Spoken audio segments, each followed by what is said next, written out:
visu cieņu tiem lībiešiem, kas ir saglabājuši savu valodu, savu tautību pasē.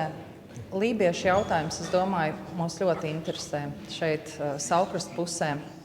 Valds Enštreits, lībietis, Lībiešu institūta direktors. Paldies!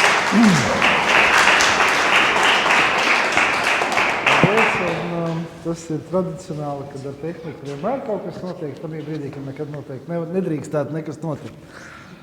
Javā pēva, vai drīzāk Javā ēdeg, labvakar, un paldies, ka man ir iespēja, šī laikam ir pirmā reize Saukrasta novadā stāstīt par lībiešiem.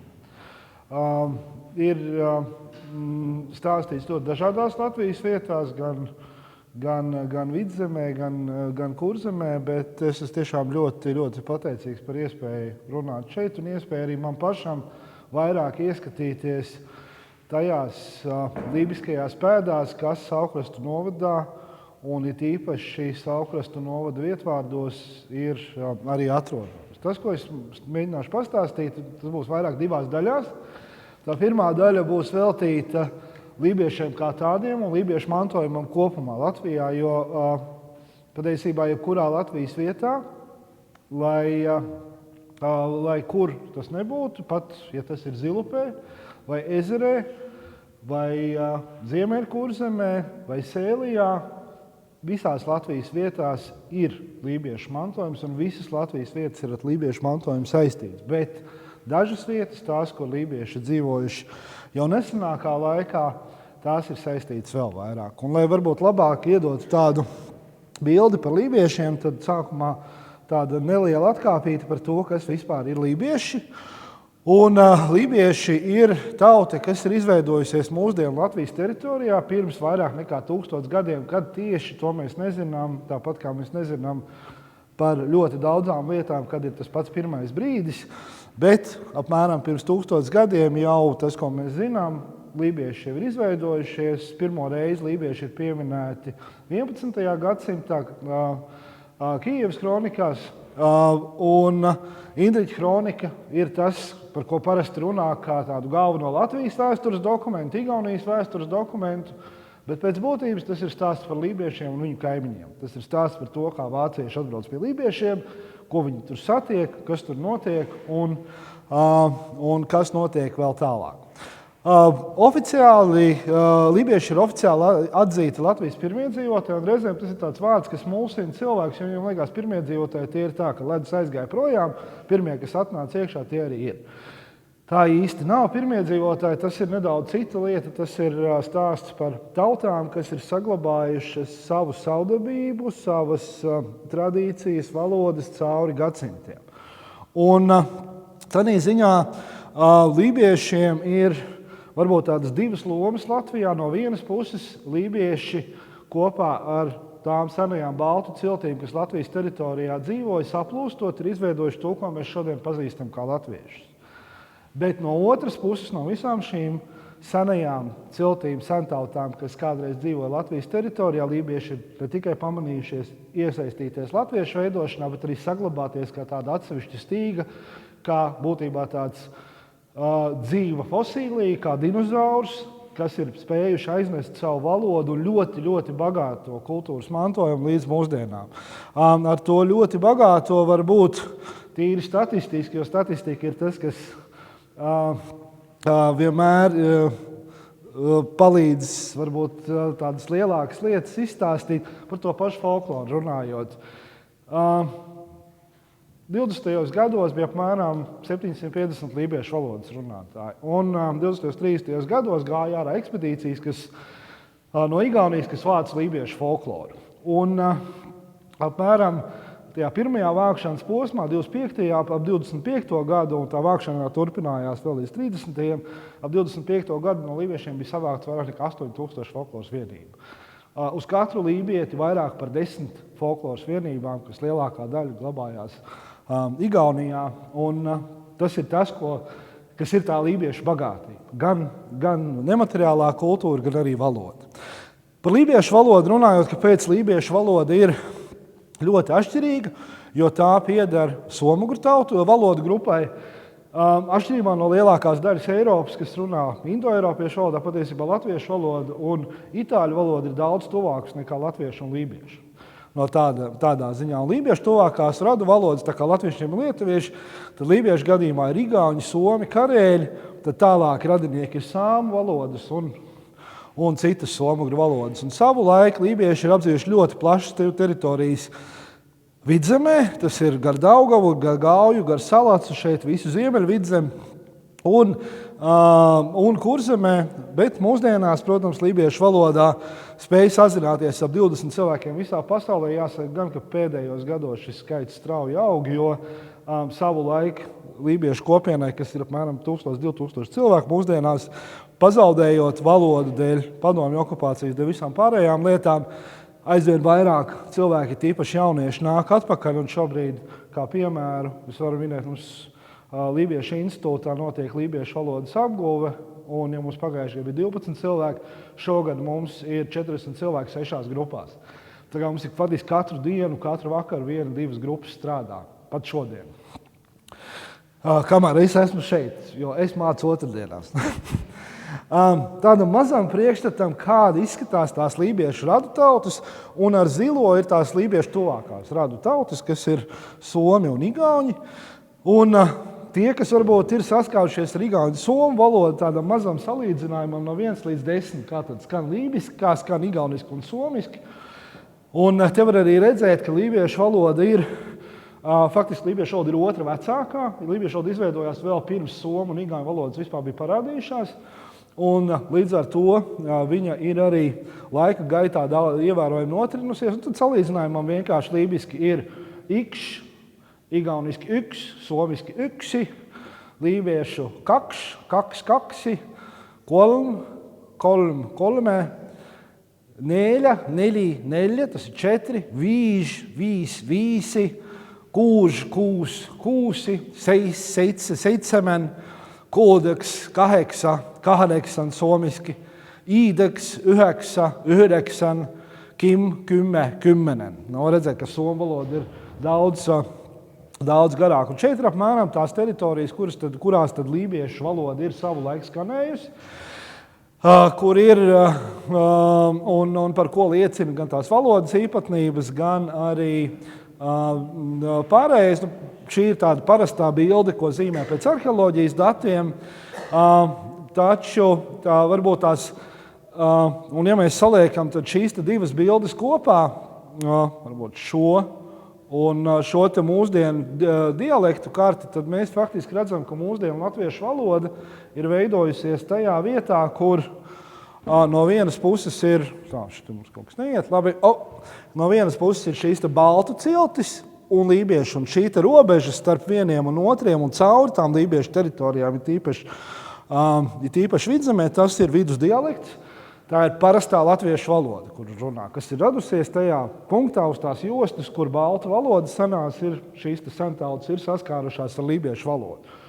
Tas rezultāts un papildus vēl ir tā saucamās lībiskās izloksnes, kur tad lībiskā ir vēl vairāk nekā parastajā latviešu valodā. Un ja mēs par tādām, varbūt tas uzskatāmākais, kā var redzēt, lībiešu valodas pēdas pašā latviešu valodā, pirmkārt, tas ir uzsvars uz pirmās zilves. Vienmēr latviešu valodā viņi liek uz pirmās zilves, tas ir tieši no lībiešu valodas, tāpat kā igauniski, somiski, bet ne lietuviski.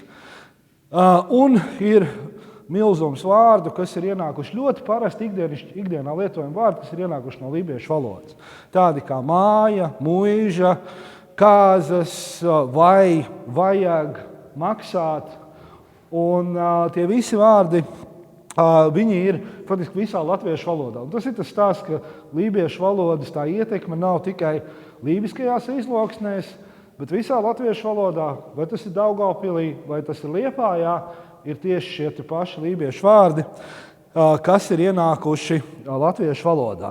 Pēc būtības par latviešu valodu bieži vien saka, ka tā ir lietuviešu valoda lībiešu mutē, kas tā arī ir. Jo tas ir tas, kā tās valodas savstarpēji sajaucoties, ir izveidojušas kaut ko pavisam jaunu, un tāpēc ir latviešu valodā ļoti liela daļa šīta lībiskā iekšā. Un lībieši ir arī ļoti cieši saistīti ar Latvijas vēsturi, Latvijas izveidošanos, Un es jau pieminēju Indriķa kroniku, kas ir tas stāsts par sanākais, tāds plašākais avots par Latvijas teritoriju. Un tas ir stāsts par to, kā vācu tirgotāji ierodās lībiešu zemē, kā viņi apmetās sākumā Ikšķilē, pēc tam izveido savu pilsētu Rīga, lai gan zem Rīgas ir 2 lībiešu ciemi, kas pirms tam jau tur atradās. Un pamazām tad arī kā notiek šī lībiešu pakļaušana, un tad pēc tam kādas visas tās tālākās pārmaiņas skar. Un no tā ir ļoti daudz, faktiski visās tajās vietās, kur lībieši dzīvojuši, ir ļoti daudz ar lībiešiem saistītas vietas. Šeit ir viens piemērs par pašu Rīgas centru, kur sēž Jānis Rainis, tas ir Esplanādes laukums, kur savu laiku atradās Sanais kalns, kur pakājie lībietis Imants nogalināja bīskapu Bertholdu, notika lielā cīņa. Šī vieta ir pašā Rīgas centrā. Viņš vēl ļoti ilgi arī saglabājās kā kalns, vēlāk nojaukts, lai izveidotu Basteikalnu. Patiesībā nevis Basteikalnu, bet nocietinājums, no kuriem pēc tam izveidoja Basteikalnu. Un arī lībieši paši tās ciemu vietas, viena ir netālu no Doma baznīcas, un otra atrodas pretī centrāla tirgumu. Aizkrauklis pilskalns, kā Daugavas lībieši viena tāda vis tālāk varbūt uz austrumiem esošā vieta, Turaidas pils, ko visi zina, un Virtakas iezis, kas arī ir saistīts ar lībiešiem Straupas apkaimē, lībiešu upurāla, kas ir tepat uz ziemeļiem, pie Svētupes, un Uzkalniņa kapi, kas ir tepat Saukrastu novadā, un par kuriem droši vien tur lielāks, ja interesē precīzāk, kur ir Eduards no Saukrastiem, kurš izstāstīs precīzāk. Lībiešu arī šis arheoloģiskais, tādi lielie ziedu laiki bija tiešām tā 12. 13. gadsimts, kad tas lībiešu skaits bija vislielākais, zināmais. Nav, protams, zināms, cik bija vēlāk, bet visticamāk tas ir apmēram tas brīdis. Un lībiešiem bija arī ļoti bagātīgs arheoloģiskais materiāls, no kā ir dažas lietas, kas ir ļoti atpazīstamas un lībiešiem raksturīgas, piemēram, šie te ūdensputniņi, kas ir varbūt tāda ļoti atpazīstama Latvijas arheoloģiskā rota. Lībiešiem vispār tas ūdensputnu motīvs ir bijis ļoti svarīgs, jo tas saistās ar tādu vispār Somuguru tautu vai Baltijas jūras somu tādu izcelsmes mītu par to, ka pasaule, kas ir izveidojusies no putnu olas, un no tā dzeltenuma saule un no tā baltuma visa pārējā pasaule. Un tas ir tas ūdensputnu motīvs, kas iet cauri vienalga, vai tas ir Somijas rotās vai Karēlijas klinšu zīmējumos vai lībiešu arheoloģiskajā tērpā, un tas arī ir aizgājis līdz mūsdienām pavisam citādā veidolā lībiešu putnu modināšanas tradīcijā, kas ir tāda unikāla tikai lībiešiem raksturīga tradīcija. Braugoties no visa šī te lielā apgabala uz 19. gadsimtu bija palikuši lībieši kā atsevišķi, kā valodas runātāji, kā atsevišķi tauta tikai 2 vietās. Viena ir šeit pat uz ziemeļiem ap Svētupi, kur 19. gadsimta vidū vēl bija 22 lībiešu valodas pratēji, kas tika uzskaitīti, no kuriem tika pierakstīta arī viņu valoda. Principā tā valoda vēl uzskata, ka ir skanējusi vēl 20. gadsimtā, tikai vismaz tās liecības ir, ka tā varētu būt, precīzi tas nav zināms, bet Kurzemes lībiešu valoda, kas ir 12 zvejnieku ciemos Ziemeļkurzemē, tas ir tas, kas ir mūsdienās runātā lībiešu valoda, un tie 14 lībiešu ciemi, ko mūsdienās pazīst ar nosaukumu Lībiešu krasts, kuriem ir arī savi lībiskie nosaukumi. Šī te vieta ir ļoti īpatnēja, viņš ir pats tas krasts ir vēsturiski pazīstams ļoti sen, jo Kolkas raksts ir pirmā tāda Latvijas apdzīvotā vieta, kas vispār ir pieminēta rakstītajos avotos un konkrēti Mervāls Rūnakmenī, kas apakšā ir redzams, kur stāsta par vikingu, kurš burājas apkārt Kolkas ragam. Un, šitais tagad man aizgāja. Šits ir mans gļuks. Bet pats tas lībiešu krasts ir īpatnējs tādā ziņā, ka viņš ir, kāpēc arī tur tik ilgi tā lībiešu valoda varbūt varēja noturēties un lībieši kā kopiena varēja noturēties, jo viņš ir sala. Kad mēs paskatāmies varbūt parastā tādā ceļu kartē, šeit viss izskatās ļoti skaisti, bet visi šie ceļi ir tapuši padomju laikā. Geogrāfiski visas lībiešu krasti ir veidojis jūrai atkāpjoties, un tās garās līnijas, kas satelītā skatās, tās ir garas kāpes, starp kurām atrodas purvi. Un līdz ar to no lībiešu krasta bija daudz vienkāršāk aizbraukt uz Sāremā nekā uz Dundavu laika ziņā, jo vienkārši nevarēja nošķērsot šo te apvidu tādu, viņš veiksmīgi izolēja un uztaisīja tādu salu, un jebkura sala ļoti labi lietas saglabā. Bet dēļ tās dabas arī tā lībiešu dzīve Kurzemē ļoti cieši bija saistīta ar zvejniecību, jo tas bija gandrīz vienīgais, ko varēja darīt. Un līdz ar to viss, kas saistās ar jūru, ar zveju, ir pamatā gan tādai mūsdienu lībiešu kulinārajām tradīcijām, folklorai ļoti centrāla loma ir jūrai un tai saiknei ar jūru. Un kaut kādā brīdī arī šeit saikne ar jūru nospēlē pret lībiešiem. Un arī šobrīd, kad faktiski lībiešu krastā lībiešus vairs atrast nevar, gandrīz, tad joprojām, protams, tur arī zvejniecība kaut kādā mērā turpinās un ir atsevišķi cilvēki, kas arī tās tradīcijas turpina.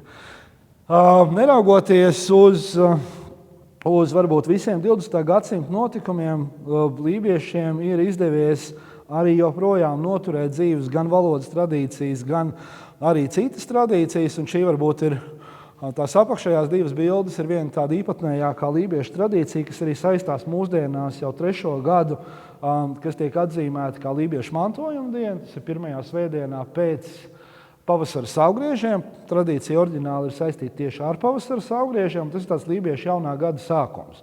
Un tās tradīcijas pamatā ir uzskats, ka gaiputni rudenī, un tā ir patiesība, gaiputni rudenī nekur nelido projām, viņi pārlaiž ziemu zem ledus, zem ūdens, un tad pavasarī viņi ir jāmodina augšā. Un tas ir tas brīdis, kad tiek pušķot eglīti, lai viņi redz, kur tad lidot atpakaļ, un ir tāda īpaša dziesma, putnu modināšana dziesma, ar kuru tad viņus modina augšā. Un tā ir tāda tradīcija, kur ir tas senais ūdens putns, kas ir redzams varbūt piekariņos, arheoloģiskajos, ir aizgājis līdz mūsdienām pavisam citā īpatnējā veidā, un šādas tradīcijas nav nevienam citam izņemot lībiešus. Un tas ir arī tāds lībiešu gada sākums. Tas mantojums lībiskais ir arī tiešām, kā viņš ir cieši saistīts ar jūru un ar to saimniekošanas veidu. Varbūt divas tādas lietas, kas pie lībiešiem vispār izplatīts, bet nevienmēr to, piemēram, Latgalē cilvēki saprot, ir tas, ka zivis un piena produkti kopā iet ļoti labi.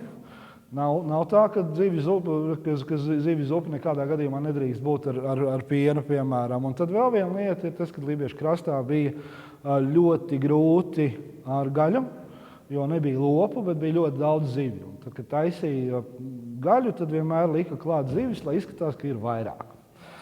Un vēl viena tāda interesants lībiešu mantojums Latvijas kopējā kulinārijā vai Kurzemes kulinārijā ir sklandrauši. Jo sklandrauši šis te rudzu pīrāgs neraudzētās mīklas atvērtais ar pildījumu.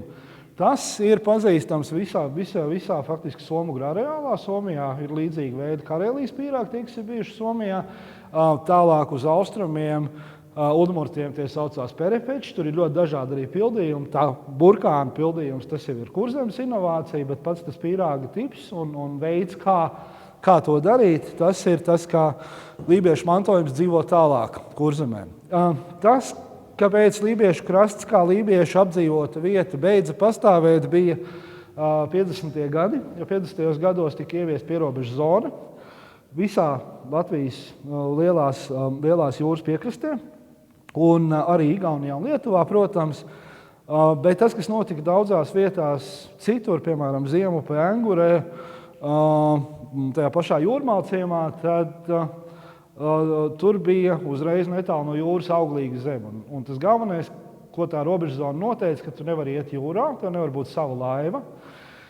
Un tad tie cilvēki, kur vairs nevarēja zvejot, citās vietās pagriezās otrā virzienā, turpinot dzīvot turpat, piemēram, Pāvilostā, bet jau strādājot, pārsēžoties no laivām uz traktoriem, strādājot uz lauka.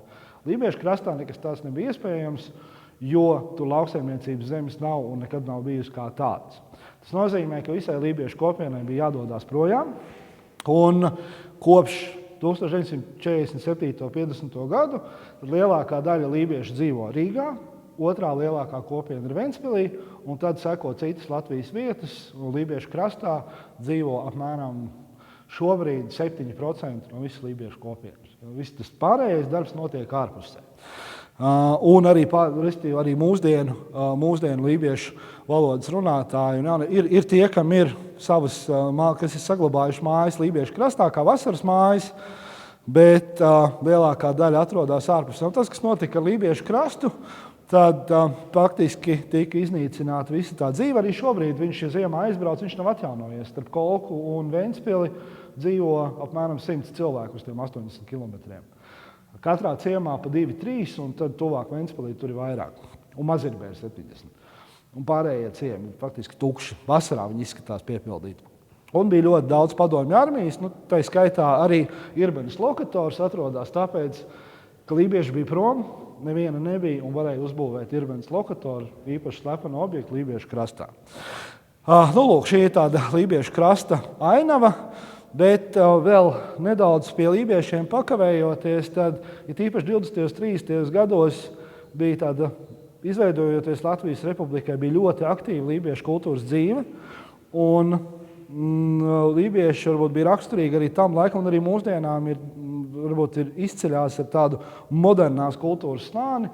Lībiešu literatūra vispār sākās, piemēram, no 19. gadsimta vidus, ja pirmais dzejnieks bija pirmais, kuram iznāca grāmata, bija Neredzīgais Indriķis, latviski, tad otrais, kurš latviski publicēja savu grāmatu, bija Jānis Princis Lībietis, kurš arī bija pirmais, kurš rakstīja dzeju lībiešu valodā vēl pirms latviešu dzejas tradīcija bija vispār izveidojusies. Un tā modernās kultūras veidošanas tradīcija jau no tiem laikiem arī darbojās. 1923. gadā, pirms vairāk nekā 100 gadiem, tap arī lībiešu karogs, un tas ir interesanti. Pirmais karogs, kas izmanto to Latvijas 2:1:2 proporciju, lai kā atsauci uz piederību Latvijai, tas, ko šodien mēs redzam ļoti daudzās pašvaldībās, Latgales karogā, Sēlijas karogā, kad arī tā proporcija ir tā, kas runā par piederību valstī. Un tas lībiešu karogs būtībā raksturo lībiešu krastu. Tas ir tā ainava, ko zvejnieks no jūras skatoties redz. Viņš redz zaļo mežu, balto smilšu strēli un zilo jūru. Un savu laiku lībieši veidojās gandrīz tādu kā valsts valstī ar savu himnu, ar savu biedrību, ar savu kultūras dzīvi ļoti aktīvi, un kas joprojām ir ļoti aktīvi, jo arī šodien ir 8, piemēram, muzikālās apvienības lībiešu, kas strādā ar lībiešu materiālu, gan ar tradicionālo, gan ar mūsdienu. Gan Rīgā, Ventspilī, Kolkā un citur. 20. un 30. gados, pat tad, kad bija 750 runātāji, bija savs mēneša raksts, kas 10 gadus iznāca lībiešu valodā. Tas gan tika aizvērts ciet 34. gadā iestājoties Ulmaņa diktatūrai, un pēc tam viņš tika cenzēts un tika pieprasīts katru numuru tulkot. Bet tas galvenais sasniegums 20. un 30. gados bija lībiešu tautas nams, uz ko arī viss tā lībiešu kopiena gāja. Tā bija tāda sena doma, ka vismaz ir viena vieta, kur cilvēki varētu nākt regulāri kopā. Un 39. gadā tas tika atvērts Mazirbē, un jūs aizbrauksiet uz Mazirbi, tur ir tāds 2 interesants plāksnes pie tautas namu, jo šis tautas nams ir unikāls ne tikai ar to, ka tas ir lībiešu mantojums, bet viņš ir unikāls projekts, jo viņu ir būvējušas 4 valstis kopā un lībiešu kopienu. Un to arī vēsta uzraksts, ka šo namu ir lībieši cēluši ar savas dzimtenes Latvijas un radu tautu, Igaunijas, Somijas un Ungārijas palīdzību. Un arī tas pats projekts ir Soma arhitekta projekts, tāpēc viņš ir izskatās tā kā nedaudz tāds kosmosa kuģis, kas ir nolaidies Mazirbas centrā, tīpaši mūsdienās. Arī padomju laikos interesantā kārtā lībieši meklēja, arī atrodoties izkliedēti gan Latvijā, gan ārpus robežām, bet meklēja tās iespējas, kā uzturēt to kopienu dzīvu. Un viens tāds ļoti interesants risinājums pēc tam, kad 60. gados palika vieglāk elpot zem tajā padomju situācijā, bet 60. gados, kad tika tās lībiešu kopā sanākšanas griezās ap cilvēku dzimšanas dienām, kuras pēc tam pārcēlās uz stūra māju Stabu ielā, jo viss tika runāts nepareizā valodā, un tad attiecīgi lai legalizētu šo kopā sanākšanu 72. gadā. Vienlaikus Rīgā un Ventspilī tika izveidoti lībiešu dziesmu ansambļi, kas pēc būtības nebija nekāda dziesmu ansambļi, jo tas nebija nekāda bija saistība ar dziedāšanu, bet priekšnoteikums nebija prasme dziedāt, priekšnoteikums bija piederība lībiešiem, un viņi tika apzināti organizēti. Principā visi lībieši tika sadzīti pašu rokām tur, lai varētu nākt kopā, formāli dziedāt, bet paralēli. Gan runāt lībiešu valodā, mācīties lībiešu valodu. Un principā tas palīdzēja padomju laikiem izdzīvot cauri. No šiem ansambļiem vēlāk izauga skandinieki un aizgāja visu tā folkloras kustība, kas šobrīd ir. Un faktiski viņas pašos pirmsākumos bija šie te divi lībiešu ansambļi, Līlis Rīgā un Kāndla Ventspilī. Tā, kā jau es minēju, tad tā mūsdienu kultūras slānis ir lībiešiem tradicionāli bijis ļoti aktīvs, un arī šobrīd gandrīz katru gadu iznāk pa kādai grāmatai lībiešu valodā. Tieši šogad iznāca jauniešu sarakstīts prozas krājums, un varbūt tas galvenais notikums, kas ir mūsdienu tādā lībiešu kalendārā, viens no galvenajiem notikumiem ir lībiešu svētki, kas notiek Mazirbē saistībā. Viņi sāka tā tradīcija 89. gadā, kad tautslimam 50 gadi. Un ka daudziem lībiešiem, īpaši tiem, kas atradās ārzemēs, pirmo reizi bija iespēja vispār legāli atgriezties lībiešu krastā, iebraukt. Un tad tika pieņemts lēmums, ka tagad katru gadu tiks svinēti šie lībiešu svētki, un tā viņi arī katru gadu ir bijuši. Un kāpēc viņi ir tik nozīmīgi, tā ir tā viena diena gadā, kad iespējami daudz cilvēku no dažādām vietām Latvijā mēģina satikties, sabraukt kopā un to, kas viņiem ikdienā nav pieejams. Un, protams, pēdējos gados ir vēl jau straujāk tā attīstība notikusi, un viena lieta, kas šobrīd ļoti labi liecina par lībiešu pēdām, lībisko mantojumu, ir visā Ziemeļkurzemē, pat jau šogad ir pie visiem ciemiem šie te uzraksti, kad pirmo reizi blakus latviešu valodai ir arī lībiešu valoda parādījusies. Un viens uzraksts ir pat blakus, šis ir pirmais uzraksts Vidzemē, kur šī ir jau Vidzemes lībiešu valodā, un tas atrodas tepat pavisam netālu Lēdurgā pie Aģes upes, un šī gada mantojuma dienās, lībiešu mantojuma dienā tas arī tika atvērts, un simboliski mēs esam pie Aģes arī šobrīd. Būtībā Aģes krastā. Un tagad, domājot arī par Vidzemes lībisko mantojumu, tas, kas ir noticis pēdējos gados, ir, un kas arī ir saistīts jau pavisam konkrēti ar šīm vietām, ir izveidota Vidzemes lībiskā kultūra telpa, kuras mērķis ir tad meklēt un izcelt lībisko šeit, visā Ziemeļvidzemē, kur arī vēl 19. gadsimta vidū joprojām vēl tika runāt lībiešu valodu, un kur, protams, tās lībiešu pēdas ir vēl izteiktākas nekā daudz viet citur Latvijā. Un, ja mēs tagad, es paņēmu apmēram, lai varētu dziļāk papētīt tieši Saulkrastu novadu. Jāatzīst, tās robežas ir, protams, tādas, ka viņas ir kartē zīmētas, kā nu viņas ir, bet tas lībiskais mantojums ir visur, arī ārpus varbūt tehniskajām robežām, bet viņš ir būtībā tepat blakus. Un varbūt tas, kur vislabāk to lībisko mantojumu var redzēt, ir tieši vietvārdi un arī valoda. Tie latviešu valodas, tas veids, kā runā, un ir īpaši tāpēc, ka tas Vidzemes lībiskais dialekts, viņā ir vēl vairāk šo te lībisko īpatnību, ko es jau teicu, nekā citur, jo varbūt tā izteikti tās lībiešu pēdas ir ļoti grūti atrast. Jo tieši tāpēc, ka tas ir stāsts par gadsimtiem, kuros gan lībieši ir dzīvojuši blakus latviešiem, gan arī tas, ka lībieši ir faktiski izveidojuši latvieši. Tas ir viena no sastāvdaļām, viens no komponentiem tajā katlā, no kā latvieši ir radušies. Un tas stāsts nav tikai par varbūt tādām senām lietām, kā valodu, bet tas efekts ir līdz pat mūsdienām. Un pat mūsdienu kultūrā. Ja mēs paskatāmies uz cilvēkiem, kas ir labi pazīstami Latvijā un kam ir šīs lībiskās pirmās ļoti tuvas lībiskās saknes, tā ir gan Māra Lāce, Nacionālā mākslas muzeja direktora, Tas ir Krišāns Kariņš, kura vecvectēvs ir viens no Salatas lībiešu valodas runātājiem, Dāvids Ernštreits, kura vectēvs savukārt runāja Kurzemes lībiešu valodā. Galu galā Baumaņa Kārlis, Latvijas himnas autors, ir lībiešu izcelsmes. Un tādu cilvēku ir ļoti daudz. Un kas ir mums apkārt? Inga Ābele, rakstniece, ir ar lībiskajām saknēm. Turklāt viņa nedaudz prot arī lībiešu valodu, ko viņa ir iemācījusies no savas vecmāmiņas. Varbūt viņa ikdienā mēs šos cilvēkus neredzam kā lībiešus, bet viņi savas kaut kādas saknes un to piederību glabā.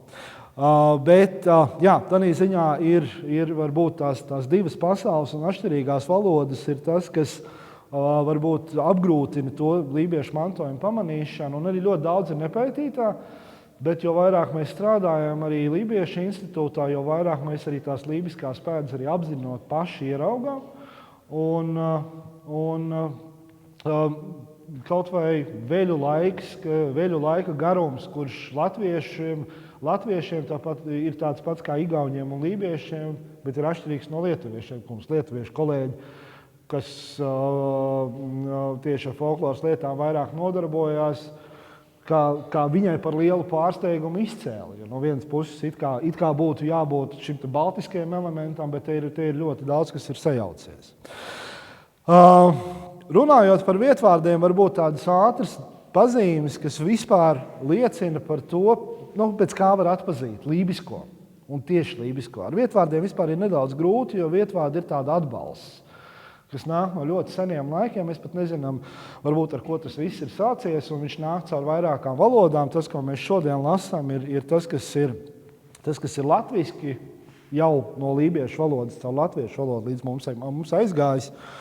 Un viena tāda pazīme ir, ja tas vietvārds beidzās ar kule, ķule, ķile, kile, tā kā ikšķila, piemēram, vai kuiķula. Ja, tad šī daļa, tas ir ciems. Tas būtībā norāda, ka tas ir ciems, kā piemēram ikšķila vai ikšķule, senākais nosaukums tepat uz ziemeļiem pie Svētciema, ir attiecīgi tas rāda par ciemu. Tas pats ir ar, piemēram, Pāli un Ārciems, kur vecais nosaukums ir Sepķula, pat vecās kartēs ļoti labi var redzēt, kas ir tulkojumā Kalējciems, vai Erķula, kas ir Ārciems, kas visticamāk nāk no Vēļa, kas ir Vērša ciems kā nosaukums bijis. Bet šie tādi laimīgi gadījumi, kad kaut ko var kad ir iespējams saprast, ko tas nosaukums nozīmē. Kuiķule, kur atrodas lībiešu upuralis, arī ir tieši tāpat. Un šī ir viena lieta, kas man pašam bija atklājums braukājot uz Limbažiem, uz Limbažu topu no Cernikavas. Es pats Cernikavā dzīvoju. Un tad pa ceļam ir tāda pietura kā menkuļi. Un man tā pirmā sajūta par menkuļiem bija, ka tas varētu būt lībiskais priešciems, un pētot kartas un pētot, kas tur ir apkārt, tur faktiski ļoti izteikti var redzēt, tur visapkārt ir lapu koki, un tad ir purs, kura malā tad aug tiešām priedes. Tad principā tas ciema nosaukums kļūst skaidrs, bet tīpaši braukājot pa vidzemi ļoti daudz ir tā, ka tieši pa ziemeļu vidzemi, principā zinot lībiešu valodu, ļoti daudz tos nosaukums var faktiski lasīt, tā kā grāmatu braucot pa ceļu. Viena lieta, kas uzreiz liecina ļoti bieži par lībiešu klātbūtni, ir tad, ja vietvārds beidzās ar aži, īži, uži. Restīvi pabaži, vidriži, ainaži, allaži, tās visas ir vietas, kas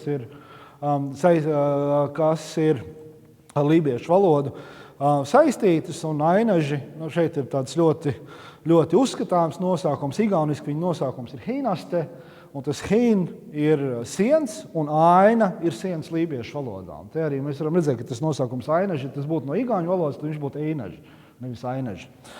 Un turpat arī randu pļavas, randa ir krasts lībiešu valodā, turpat ir tamisti mājas, un temšt vai tomist ir ozolaina.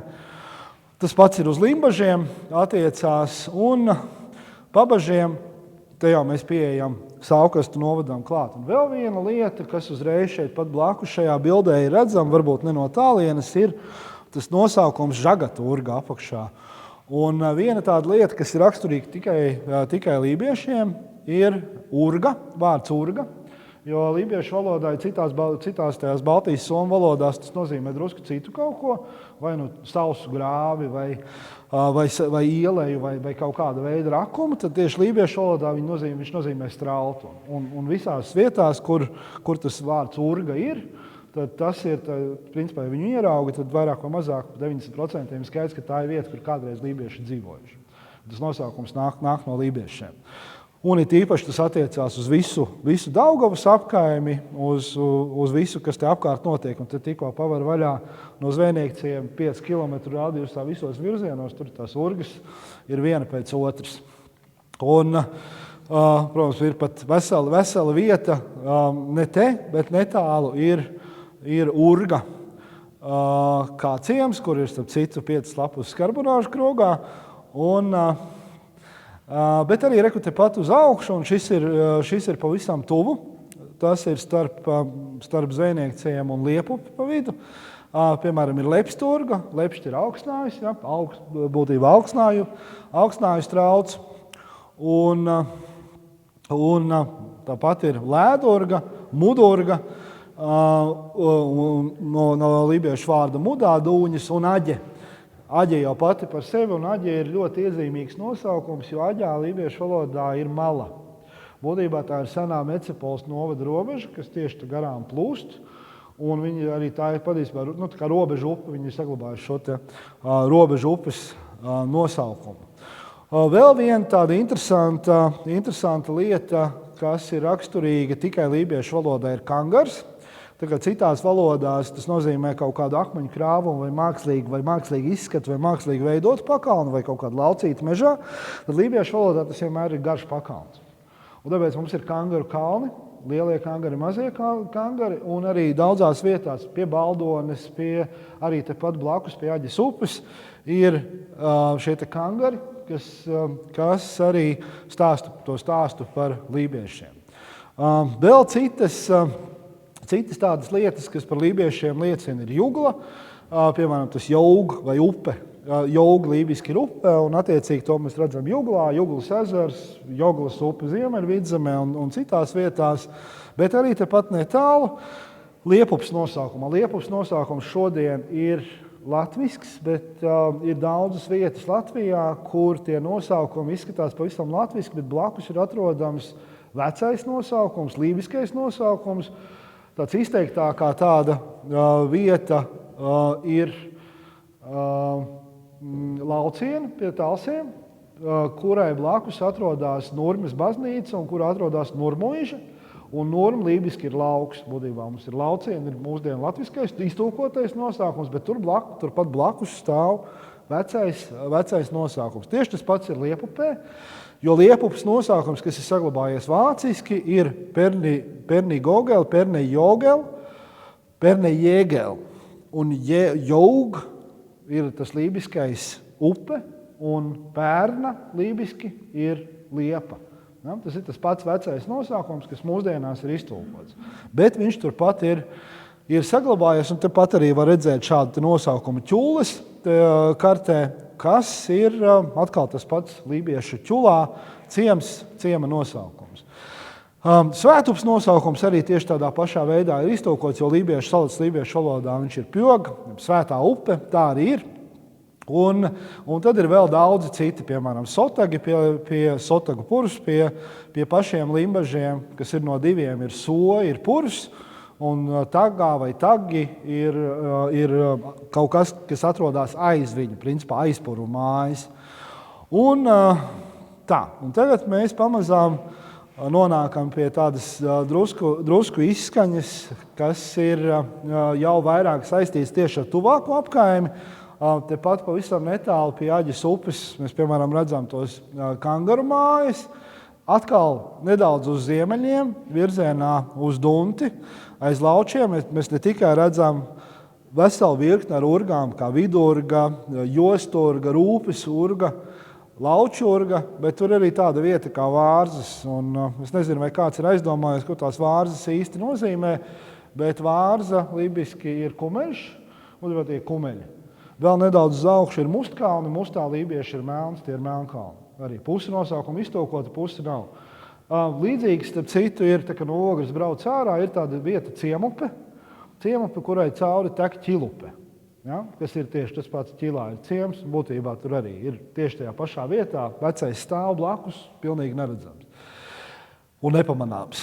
Tad, kad mēs ejam uz leju, jau Cernikavas virzienā, un šie ir ezeri, kuri man vienmēr ir fascinējuši, ir Līlastes ezers, nāk no Lībiešu, tur gan ir grūti precīzi pateikt no kā, bet Umītis, jeb Umja ezers, kas ir, tad šis te Umž, viņš nozīmē beznoteicis. Ja? Tas ir tas, kas arī Umim raksturīgi, ka viņš ir pilnīgi ar šo te dzidro ūdeni, bez pietecis notecis, noslēgtais ezers, līdzīgi kā arī Umurga.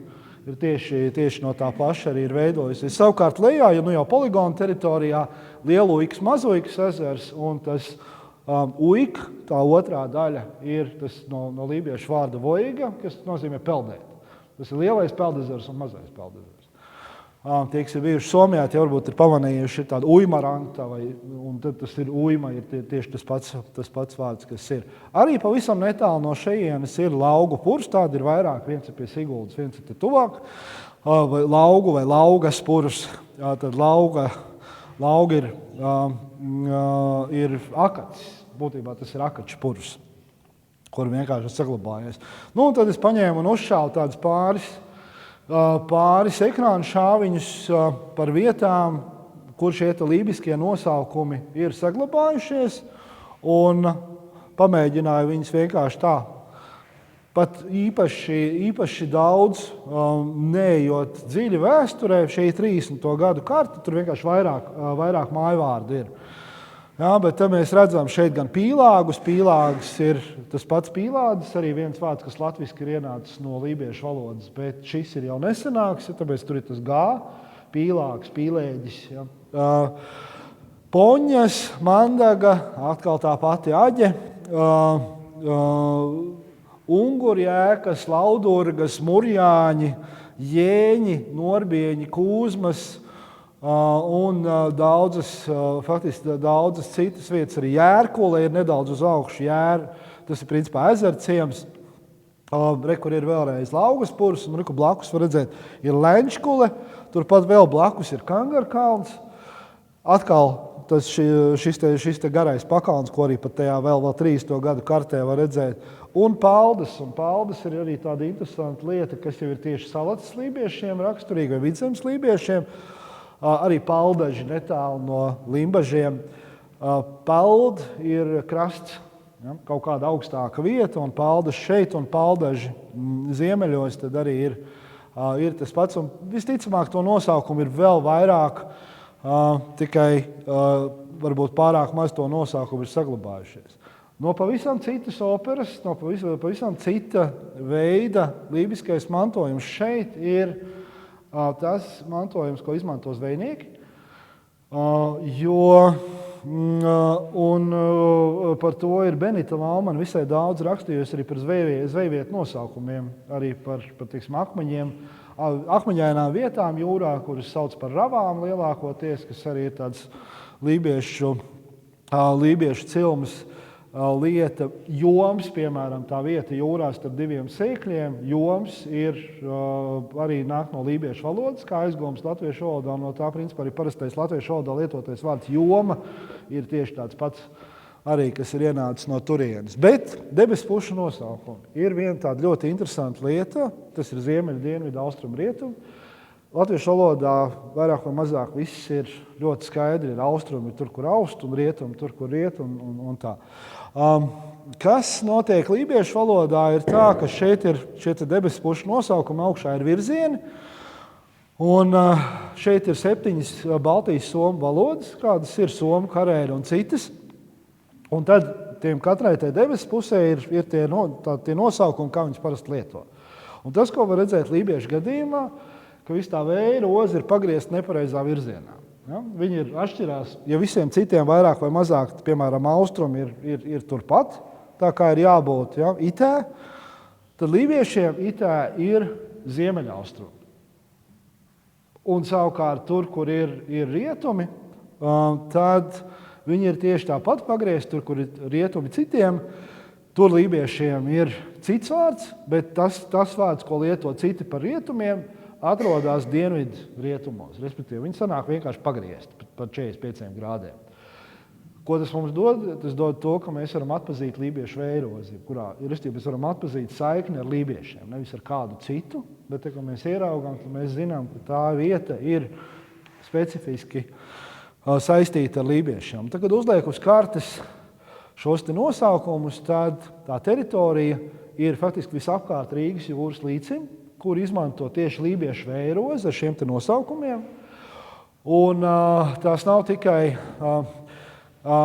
tikai lībiešu nesen apdzīvotās vietas, bet tās ir arī faktiski visas latviešu valodas izloksnes, un ir daļa lībiešu lieta, kas aiziet līdz pat, piemēram, Launadzes aiziet līdz pat Kuršu kāpēlējā, bet pilnā vēja roze izmantojās faktiski visapkārt Rīgas jūras līcim, un arī tajās igauņu valodas izloksnēs, kas ir tieši pret Rīgas jūras līci. Piemēram, Sāremā, dienvidu Sāremā, kas ir pret Rīgas jūras līci, viņi strādā ar lībiešu debespusēm.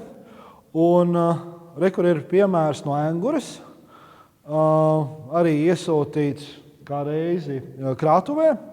Un šeit ir šīs pašas debespuses sazīmētas, un tur ir precīzi tās pašas tā kā lībiski ir, tikai vienkārši pārlikts uz latviešu valodu, izņemot ziemeli. Ja? Ziemelis ir latviski paliek tāds, kāds ir. Viss pārējais ir jau lībiešu valodā. Un šī ir Kihnu salas karte, ja, kur arī precīzi tāpat, kas ir nobīdīta. Tas bija vispār tas, kad man pirmā vispār tāda sajūta radās par to, ka tas ir kaut kas interesants, jo ieejot Kihnu salas muzejā, es ieraudzīju šo, un es sapratu, ka es skatos uz lībiešu veirozi, un es ļoti apmulsu. Un tad es sāku vilkt ārā, kas tas tāds ir, un tad šie secinājumi faktiski izrādījās ļoti, ļoti interesanti. Un pēdējais, ko man iesūtīja, bija no Kauguriem, no Jūrmalas, precīzi tāds pats arī pilnā vēja roze. Un arī šeit pat Cernikavā ir tāda vēju un vētru grāmata Benitē Laumanai, kur tad ir tas precīzāk un vairāk plašāk aprakstīts. Protams, vēl viena lieta, kas liecina par to lībiešu klātbūtni, kaut kādā brīdī ir dažādas mājas ar nosaukumiem vai vietas ar nosaukumiem lībieši, kas bieži vien varbūt saistās varbūt ne tieši ar vietām, kur lībieši dzīvojuši pēdējā laikā, bet kur cilvēki blakus ir zinājuši, ka šie cilvēki ir ar lībiešu saknēm, ka viņi nāk no lībiešiem. Pavisam pabeidzot, un es atvainojos par to, ka es ievilku, bet pabeidzot, es noteikti ieteiktu, ja gribās uzzināt vairāk par lībiešiem un lībiešu arī vietvārdiem, Livonijam Tech varbūt būtu tas resurss, ko es ieteiktu apmeklēt. Tur ir pieejama gan lībiešu vārnīca, gan arī vietvārdu kartes. Citi arī Jāņsētas kartēs ir lībiešu vietvārdu slānis, kur var attaisīt vaļā un redzēt vismaz tos, kas ir Kurzemes lībiešu valodā pierakstīti. Un tad viena lieta, ko es ieteiktu, ja ir brīvs brīdis, YouTube atrast 7 lībiešu valodas stundas. Tāds projektiņš, kas Covid laikā tapa, bet kas ir tāds ātrais kurss. Katra tā stunda ir 20 minūšu garumā par ļoti dažādām tēmām un plašāk. Tur var dzirdēt gan kā skan lībiešu valoda, gan arī uzzināt par ļoti dažādiem ar lībiešiem saistītām lietām. Un, protams, tas, ko es ceru, ka mēs visi kopīgi turpināsim, ir šī lībisko saknu, lībiskā mantojuma glabāšana visās vietās, kur tas ir klātesošs. Un tad, lai nebūtu šausa runa un skanētu arī lībiešu valoda tāda papildus tiem 10, kas jau bija, tad šoreiz vēl 10 citā. Citā izpildījumā tas ir maziņš mans dzejolītis, kuru es gribētu noslēgumā nolasīt, lai jūs vienkārši dzirdat, kā tā lībiešu valoda skan. Latviskais teksts ir blakus, es ceru, ka jūs viņu redzat, bet ja kas, tad vēlāk viņu arī varēs droši vien redzēt. Un saucās pavisam vienkārši Lugdab kabālu. Ikš sigž, ja kakš takš, kolm soļmse, nēļa, vēļa, vīž īž, ja kūž ūž. Seis vejs, ja koldaks mogar, īdaks, kītaks, kim nim. Īdan set iemastni. Sien, kis perīzaks iep sīd, Tuva mutsa lēmast līb, Pimdis macās vadlap tēnda, vilkataks, iek ilma kēnga. Ikš kakš kolm, jes iek slēb, mainš ietsa pīlas nēb. Un 2 vārdiņi, ko iemācīties tienu un Nīmisson. Tienu.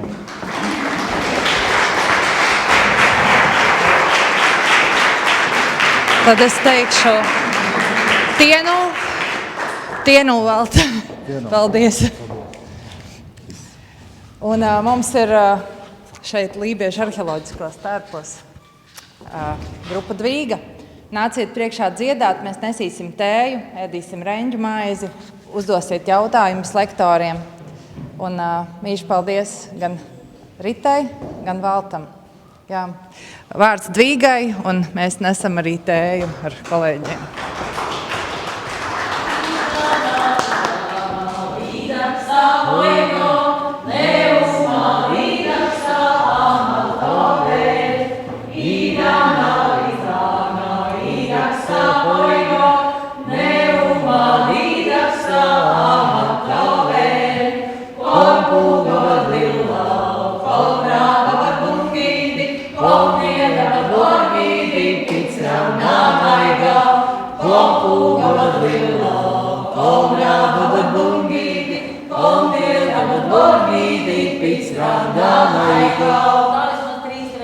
Paldies, ka jūs šodien pie mums atbraucāt. Un tomēr mēs Dvīgas dziedātājs arī zinām dažus vārdus, kas mums vēl nav nosaukti. Ivetei, mājvārdi. Vidas, pērkavi, čorkas. Tās mēs jāsaka. Mūskalni manas dzimtās mājas. Tātad šeit tagad īstenībā viss notiek. Mēs šeit esam, bet mēs tā kā īsti to atbildi. Tā kā es personīgi nesaklausīju, filmēju, klausījos ar visām maņām, un tā īsti nevaru pateikt, bet varbūt var tagad tādu punktiņu uzlikt. Kā ir? Vai mēs šo vietu, tieši šo vietu, Aģes krastu mūsu pusē, varam saukt par Līvu krastu, vai mēs esam tādi kā? Krasts ir, tādas ir, Aģe ir. Vai mēs pieskaitam, jo mēs neesam pieskaitam šajā Vidzemes Līvu situācijā, kultūra telpā? Es teikšu tā, tas ir stāsts par to, ka tās robežu kartē nav. Tas lībiskais mantojums ir ļoti daudzās vietās, un tas, ka tehniski ir kaut kur novada robeža, tas neko nenozīmē. Tas ir arī tas stāsts par, un to es tagad drusciņi, man sanāk atgriezties atpakaļ tādā formālākā virzienā, bet ir latviešu vēsturisko zemju likums, kurš netika veidots tāpēc, lai robežas uzzīmētu, bet lai viņas nojauktu. Lai būtu tā, ka šis te mantojums, pat tad, ja viņš iet pāri tām novada robežām, lai par viņu atcerētos un viņu koptu. Un, manuprāt, tas, kā ir varbūt tajā Vidzemes lībiskās kultūra telpas aprakstā kaut kas sarakstīts, tas ir vairāk formālo dokumentu jautājums.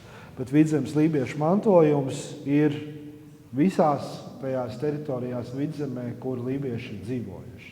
Un vēl jau vairāk šeit, kas ir ar katru soli aizvien tuvāk tām vietām, kur lībiešu valoda skanējas vēl pavisam nesen. Tie ir 100, 200 gadi, 300 gadi. Es mēģinu. Es jau esmu norunājis. Jūs sadzirdējāt, vai jūs sadzirdējāt? Te, ko es gribētu dzirdēt, ja? Jo tiešām tā ir gadījies, ka, teiksim, tajos pasākumos, kas ir Vidzemes lībiskās mantojuma pasākumos, mēs neesam jāicināti. Tā kā pēc karogu mēs pacēlām. Paldies, Arta, mēs pacēlām karogu un dziedājām un visu Aģes krastu. Šito es gribētu labot, un es gribētu labot tādā ziņā, ka Dvīga bija viena no tiem, kas pirmajā lībiešu mantojuma dienā modināja putnus. To mēs ļoti labi to atceros. Un, manuprāt, tas jau arī ir tas galvenais, kad ir, un arī, ko, manuprāt, arī viss tas lībiešu stāsts rāda, ka svarīgi ir darīt, un svarīgi ir būt neskatoties uz to, respektīvi, vai tev aicina, vai tevi izsauc. Bet, jo tas spēks ir tieši tajā, un mums, tajā brīdī, kad mēs, piemēram, to mantojuma dienu organizējām, mūsu tas lielākais gandarījuma brīdis bija tad, kad ar mums sazinājās tie, kurus mēs nebijām uzrunājuši. Un tas ir tas lielākais un jaudīgākais, kas var notikt. Paldies, mēs sajūtāmies visam jaudīgi. Un mums bija liecinieki, un man liekas, ka mums toreiz atbrauc ciemos un staigāja mums līdzi visā darīšanā. Mēs saka, kāpēc nezinu, mēs te esam, un mēs te darām. Un ievietiņi sāc no savu darīšanu ar to dziesmu, ko mums arī patīk piedziedāt. Un visi var dziedāt galvenais līdzi.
Cilvēkam jau vienmēr ir gribējies, lai ir labs zirgs, ko ceļā braukt, laba sieva un sevi laimi trimkārtām, ko mīļāties. Caurkiem. Ar to pietiek. Sākumam. Nu, ko, tad tā kā, lai visi varētu uzēst un visi tiešām ilgi jau apstaigājas un paldies milzīgs tev! Jā!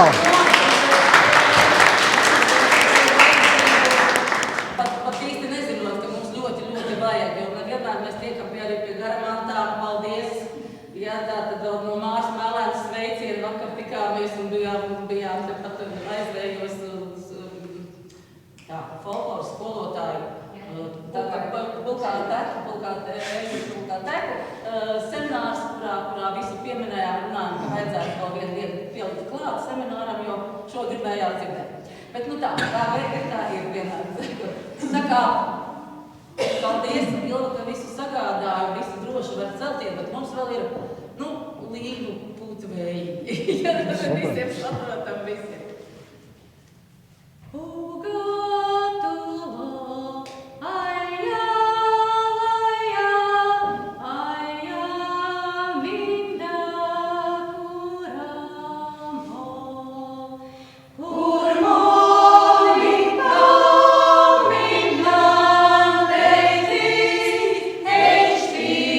Dar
par kuriem ir viena versija, ka tas ir stāsts par Vidzemes lībiešiem, kas brauc uz Kurzemi.